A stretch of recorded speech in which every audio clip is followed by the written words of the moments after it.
Welcome back to Rogue Darkness, the podcast that uncovers how the misinterpretations and misinformation surrounding witchcraft, the occult, and other beliefs have led many to do unthinkable crimes. From ritualistic killings and the demons that live in all of us, to exploration of the macabre and delving deep into the unknown. Let's explore the darkness of mankind, one crime at a time. I'm your host of The Grim and Gruesome, Raven. Let's go rogue and get right into today's chilling crime. The case of a twisted killer, a man notoriously known as the artist in the asylum. None other than Richard Dodd. It all started out so promisingly. Richard led a very privileged life, full of opportunities that many people in the 1800s couldn't even afford. So with that, let's start off from the very beginning.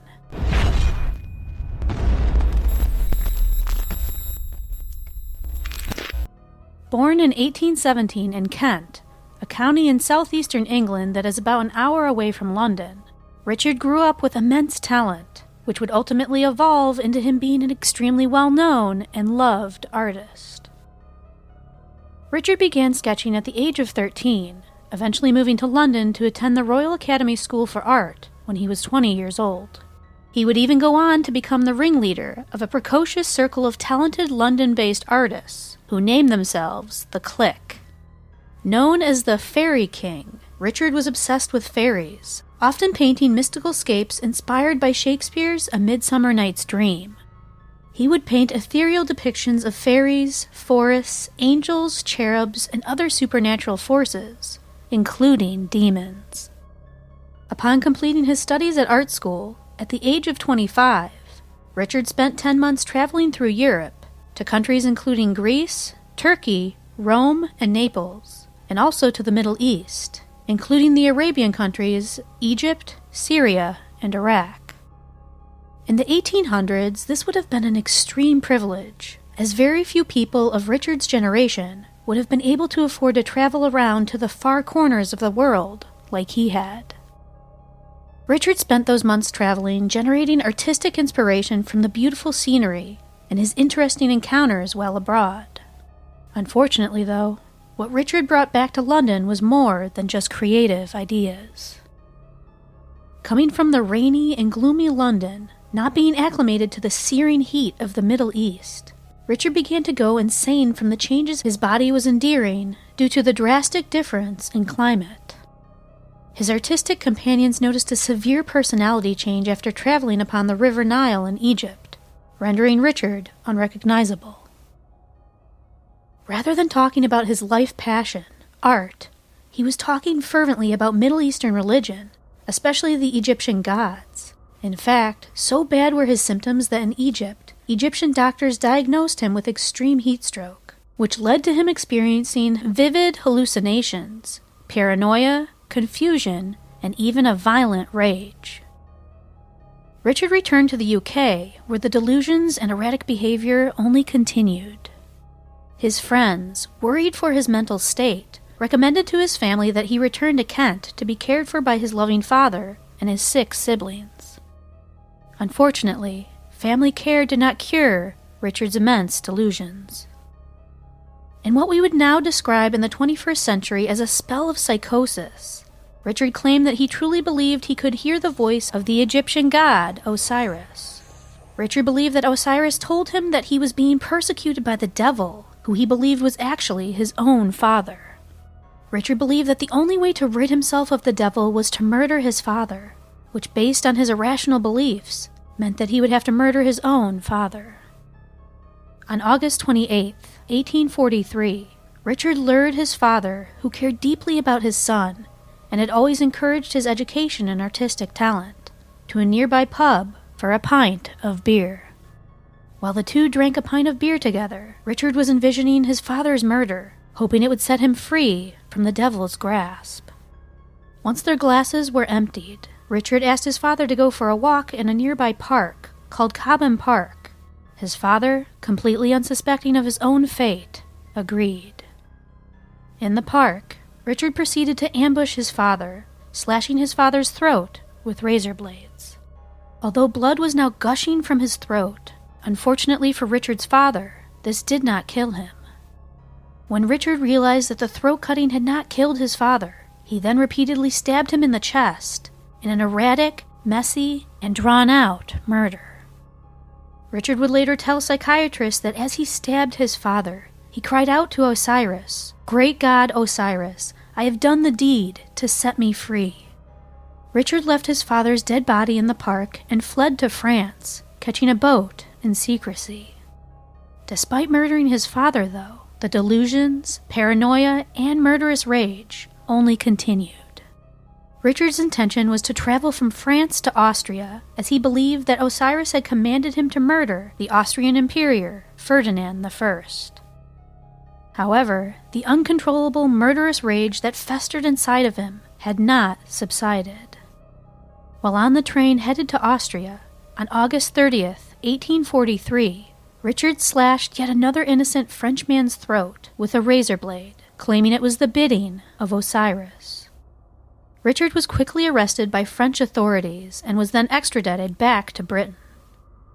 Deemed criminally insane, Richard narrowly avoided the death penalty and instead was sentenced to life imprisonment in a mental asylum. Richard, the once revered fairy king, spent the next 43 years of his life in prison, where he eventually died of tuberculosis in 1886. Within those 43 years, the psychiatrist allowed him to indulge in his artwork due to the therapeutic power that painting had on Richard. In his hospital case notes, there even appears to be a friendship between Richard and his psychiatrist, who he used for inspiration for his artwork. In fact, Richard painted some of his finest artworks while in prison, his psychosis never going away, and he painted all the fantastical and very much terrifying imagery that appeared within his psychotic visions. Richard is particularly known for his haunting depiction of eyes. People often say that eyes are the window to one's soul, and yet, the eyes that Richard painted were, very much, soulless. They were empty voids, almost evil. So powerful was the therapeutic effects of art upon Richard that he reverted back to the intelligent, curious, popular artist that he once was. With each year of imprisonment and each year dedicated to his art, Richard's violent tendencies eventually melted away until he was no longer considered murderous or even a threat. So good-tempered was Richard while he was painting that the jailers even allowed Richard to handle knives and razors, despite his violent and aggressive history, although he was never considered for release from prison. His psychiatrists and prison guards became his beloved audience, and there was a mutual admiration and respect built between inmate and his guards. His captors encouraged him to paint all day long, giving Richard his own personal art studio, and even commissioning him to paint murals on the walls of the prison, which are still there to this day. Richard's psychosis, murder streak, and artistic masterpieces has led to an interesting debate whether all great artists are insane to some degree. Van Gogh severing his ear is one well-known example. Research conducted by Scientific American confirms that artists and writers are up to 20 times more likely to suffer from bipolar disorder, and they are also 10 times more likely to suffer from depression. Richard often titled his paintings based on the emotions he was feeling, with paintings named Agony, Raving Madness, and even one simply named Murder. In Richard's era, mental health conditions such as psychosis and schizophrenia were even more stigmatized than they are now. He was never truly appreciated by the Victorian audience, who viewed him as psychotic and who didn't appreciate surreal or escapist artistry. The art movement of that time was Romanticism and Classicism, with realistic portraits of landscapes being the preferred subject.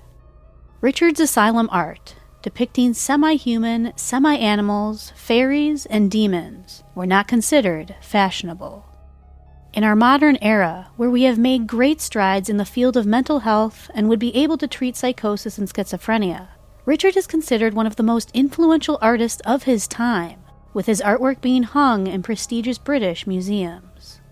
It also strikes a conflicting debate as to whether the art of criminals should even be celebrated. Can you truly separate art from the artist? Art is one of the greatest gifts we have given to society, and there are so many different forms of art in our modern generation. It is a creative and dynamic way to express one's inner voice. Adolf Hitler was an accomplished artist who committed horrendous crimes against humanity. He carried out the Holocaust, the worst war crime and genocide the world has ever seen. And yet, his paintings are still sold today, appreciated for their delicate watercolor strokes of beautiful German scenery.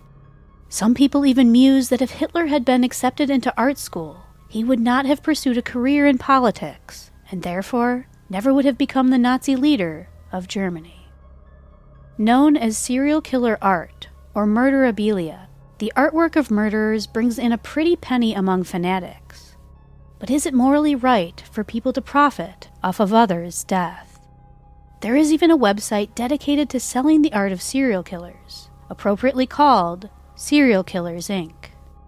Artwork by murderers offers a unique insight into the mental state of the deranged.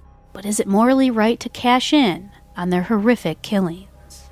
That's for you to decide.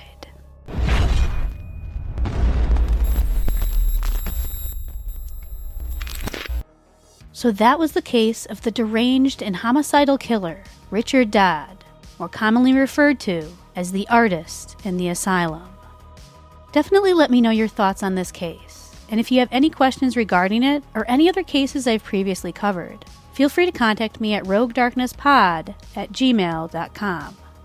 You can also always reach me directly on my socials. Instagram, Twitter, TikTok, and YouTube all have the same handle of @rogue_darkness. Also, be sure to share the podcast with anyone who you think would like it, and also leave a rating and review on Apple iTunes, Spotify, Good Pods, or anywhere else where you can leave a review to let other listeners know you enjoy the show. If you want some personalized shoutouts and other exclusives, definitely check out my Patreon by visiting patreon.com/roguedarkness. You can also check out my Bonfire shop if you want to get your hands on some awesome merch to help show your love for the show even further. And as always, all of the links for everything discussed in my episodes are down in the description box of the episode. And with that said, that concludes this week's episode of Rogue Darkness.